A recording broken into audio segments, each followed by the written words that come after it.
Hello friends, welcome back to my channel Neha Yadav English classes. आज हम आपके लिए यहाँ पर लेकर आए हैं कुछ फॉरेन वर्ड्स एंड फ्रेजेस जो कि यूजुअली आजकल जो है एग्ज़ाम में पूछे जा रहे हैं। ये भी हमारा एक वोकैबुलरी का ही सेक्शन होता है जिसमें कुछ foreign phrases and words exam में पूछे जाते हैं। जैसे अगर आप उत्तराखंड एलटी या फिर उत्तराखंड लेक्चरर या फिर अदर कोई भी कॉम्पिटिटिव एग्ज़ाम की प्रिपरेशन कर रहे हैं जिसमें इंग्लिश आपका एक पार्ट है, उसमें इस तरह के जो क्वेश्चंस हैं वो पूछे जाते हैं, फॉरेन वर्ड्स एंड फ्रेजेस। तो चलिए हम इसको स्टार्ट करते हैं, फॉरेन वर्ड्स एंड फ्रेजेस।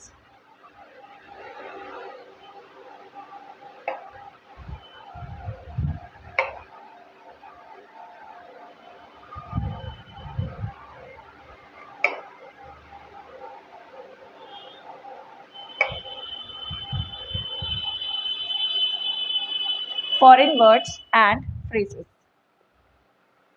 तो देखिए यहाँ पर कुछ इम्पॉर्टेंट हमारे जो फ्रेजेस हैं, फॉरेन वर्ड्स एंड फ्रेजेस हैं, वो आज हम यहाँ पर देखेंगे। तो देखिएगा, सबसे पहला जो हमारा यहाँ पर फॉरेन वर्ड या फिर फ्रेज हम बोल सकते हैं वो है, अगर आपको इसका मीनिंग मालूम है, पता है, तो आप अपने आंसर्स कमेंट बॉक्स में कर सकते हैं। और अगर आपको इनके मीनिंग नहीं मालूम है तो हम यहाँ पर सभी क्वेश्चन के साथ साथ आंसर भी यहाँ पर वर्ड के साथ मीनिंग भी यहाँ पर हम देखेंगे। अगर आपको इस तरह के वीडियो पसंद आते हैं तो आप चैनल को सब्सक्राइब करना मत भूलिएगा। चैनल को सब्सक्राइब करिए और लाइक शेयर ज़रूर करिएगा। तो देखिए यहाँ पर कैपिटा, हमारा जो पहला वर्ड है यहाँ पर वो है per capita.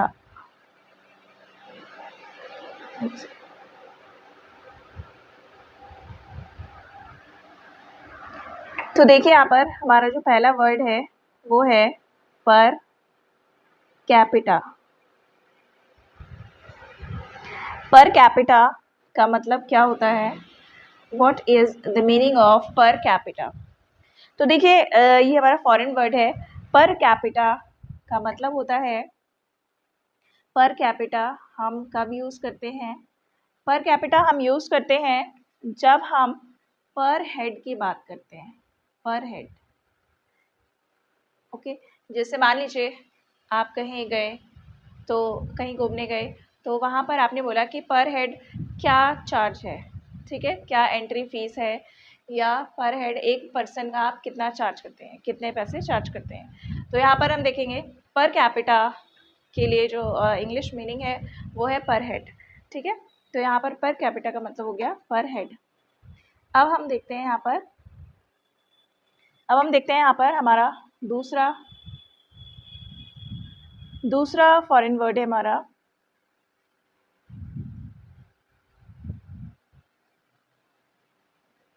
the second word is locus standi.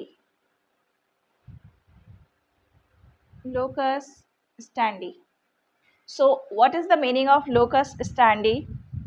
Locus standi का मतलब होता है, इसका जो मीनिंग होता है, a place for standing। इसका जो मीनिंग है वो है यहाँ पर a place for standing, यानी कि जो खड़े होने की जगह है उसके लिए यूज़ होता है हमारा locus standi. This is a foreign word, okay, यानी कि प्लेस फॉर स्टैंडिंग, खड़े होने की जो जगह है उसके लिए हम यूज़ करते हैं लोकस स्टैंडी को, ओके। तो ये मीनिंग होता है लोकस स्टैंडी का, अ प्लेस फॉर स्टैंडिंग। अगला जो हमारा फॉरेन वर्ड है, नेक्स्ट हमारा फॉरेन वर्ड है number 3, lingua फ्रैंका। The next foreign word is lingua franca. So what is the meaning of lingua franca? Lingua franca का मतलब होता है कि जो भी किसी भी राज्य की, किसी भी देश की जो एक कॉमन लैंग्वेज होती है उसके लिए हम यूज़ करते हैं लिंगुआ फ्रैंका वर्ड को, ओके, तो इंग्लिश मीनिंग होगा इसका, इसका जो इंग्लिश मीनिंग है a common language, a common language, a common language. Lingua franca जो वर्ड है वो कॉमन लैंग्वेज यानी कि जो आम भाषा है, आम बातचीत की जो भाषा है, द सिंपल और कॉमन वे ऑफ कम्युनिकेशन, और we can say that language of communication that is called lingua franca. Next जो हमारा वर्ड है, अगला वर्ड है हमारा नंबर 4 पर, इन टोटो, इन टोटो। तो देखिए कई जगह आप इस वर्ड को देखेंगे कि वहां पर लिखा रहता है कि डिस्क्राइब दिस इन टोटो, या फिर how many books have been written by Shakespeare in toto. Okay, तो इन टोटो का जो मीनिंग होता है वो क्या होता है, मतलब कुल मिलाकर। इसका जो मीनिंग होता है वो होता है कंप्लीट या फिर कुल मिलाकर, जिसको हम बोलते हैं on the whole, on the whole, कुल मिलाकर कितनी पोएम्स लिखी हैं, कितने प्लेस लिखे हैं। ठीक है, तो how many poems have been written by William Shakespeare in toto, यानी कि शेक्सपियर के द्वारा द होल यानी कि कंप्लीटली कितनी पोएम्स लिखी गई हैं। तो इन टोटो का जो मीनिंग होता है वो होता है ऑन द होल। नेक्स्ट हमारा फॉरेन वर्ड है, नंबर 5 पे देखेंगे हम। नेक्स्ट है mala fide, mala fide. So what is the meaning of mala fide? Mala fide जो वर्ड है उसका यूज कब किया जाता है? देखिए, एक तरीके से जब हम फेथ की बात करते हैं, एक ट्रस्ट की बात करते हैं, एक बॉन्ड की बात करते हैं, तो यहाँ पर जो एक व्यक्ति पर जो ट्रस्ट है वो बैड सेंस में होता है, यानी कि नेगेटिव सेंस में होता है, तो उस कंडीशन में हम मेलाफाइड यूज करते हैं वर्ड मेलाफाइड। तो इसका जो मीनिंग होगा वो होगा in bad faith, in bad faith. Okay, जब किसी व्यक्ति पर जो ट्रस्ट का लेवल है वो एक तरीके से नेगेटिव है, तो उस कंडीशन में हम इस फॉरेन वर्ड को यूज करते हैं मेलाफाइट। इसी का जस्ट ऑपोजिट जो होता है, इसी का ऑपोजिट वर्ड होता है बोनाफाइड, बोनाफाइड। बोनाफाइड जो वर्ड है वो यूज होता है इन गुड फेथ, यानी कि जब हम बताते हैं किसी के अच्छे बिहेवियर, अच्छे कैरेक्टर, अच्छे एक तरीके से हम बोल सकते हैं कि उस पर ट्रस्ट हम करते हैं in a good faith. Okay, in good faith जब हम किसी पर भरोसा करते हैं तो उस कंडीशन में हम बोनाफाइड शब्द को यूज करते हैं when we have the good faith in somebody, malafide. उसके बाद नेक्स्ट हमारा जो फॉरेन वर्ड है, अगला जो हमारा फॉरेन वर्ड है वो है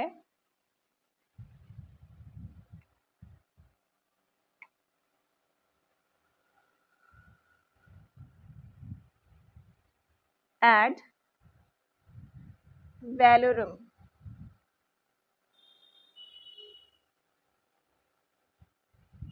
एड वैलोरम। तो देखिए एड वैलोरम का मीनिंग क्या होता है?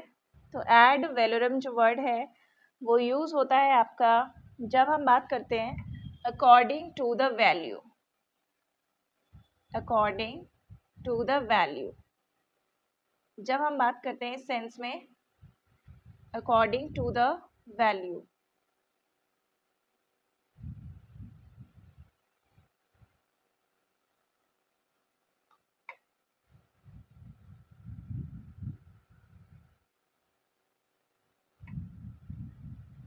देखिए ad valorem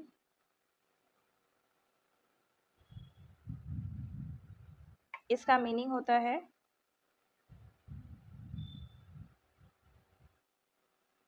according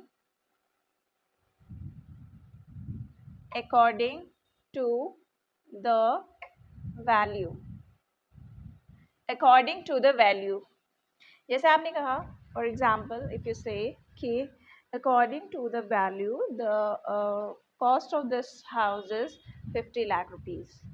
ओके, तो we can say that ad valorem, उस कंडीशन में हम अकॉर्डिंग टू द वैल्यू की प्लेस पर एक फॉरेन वर्ड को यूज कर सकते हैं, that is ad valorem. Next जो हमारा फॉरेन वर्ड है वो है नंबर 6। नेक्स्ट जो हमारा फॉरेन वर्ड है that is modus operandi. Modus operandi. So what is the meaning of modus operandi? Modus operandi का मतलब होता है, वेट, मोडस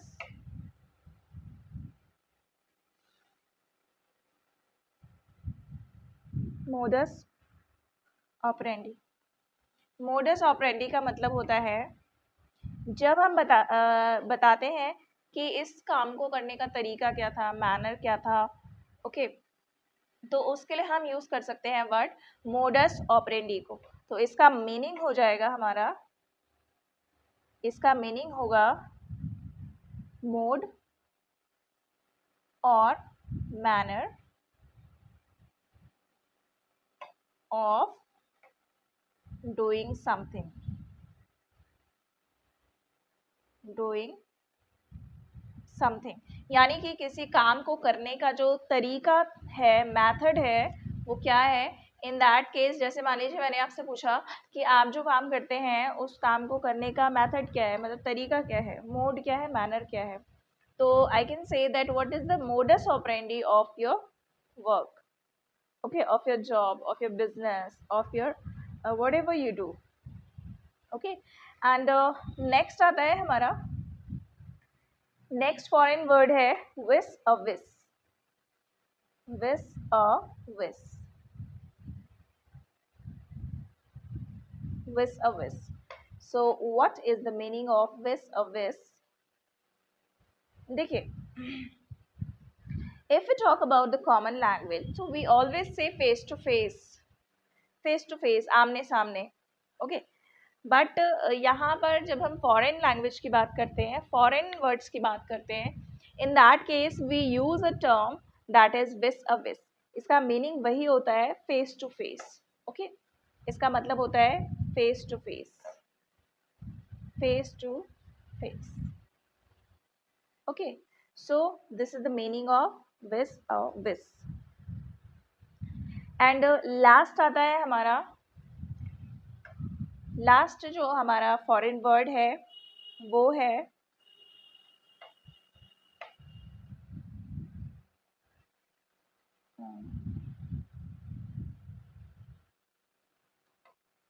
नेक्स्ट वर्ड है हमारा एडहॉक। Number 8, ad hoc.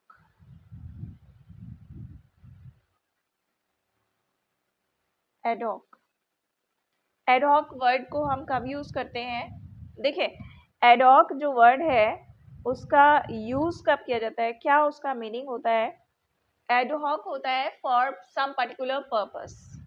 ओके, जैसे कुछ पर्टिकुलर पर्पस के लिए हमने कुछ टेम्परेरी बेसिस पे कुछ हायरिंग करी है, तो हम उसको बोल सकते हैं कि for particular purpose we have hired some employees और कैंडिडेट्स और students, boys, girls, women, man. तो इस कंडीशन में एडहॉक जो शब्द है उसका इस्तेमाल होता है जब हम कोई for the purpose of use करते हैं। In that case we use this word ad hoc.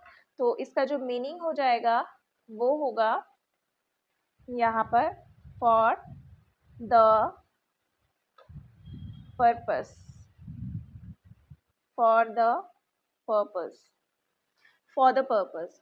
So for some particular purpose we use this foreign word that is ad hoc.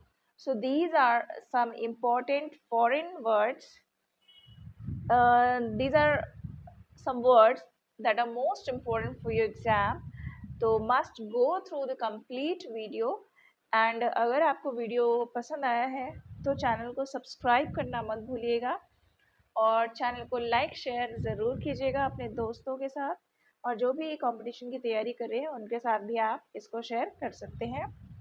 Okay, मिलते हैं हम अपनी नेक्स्ट वीडियो में। Thank you for watching.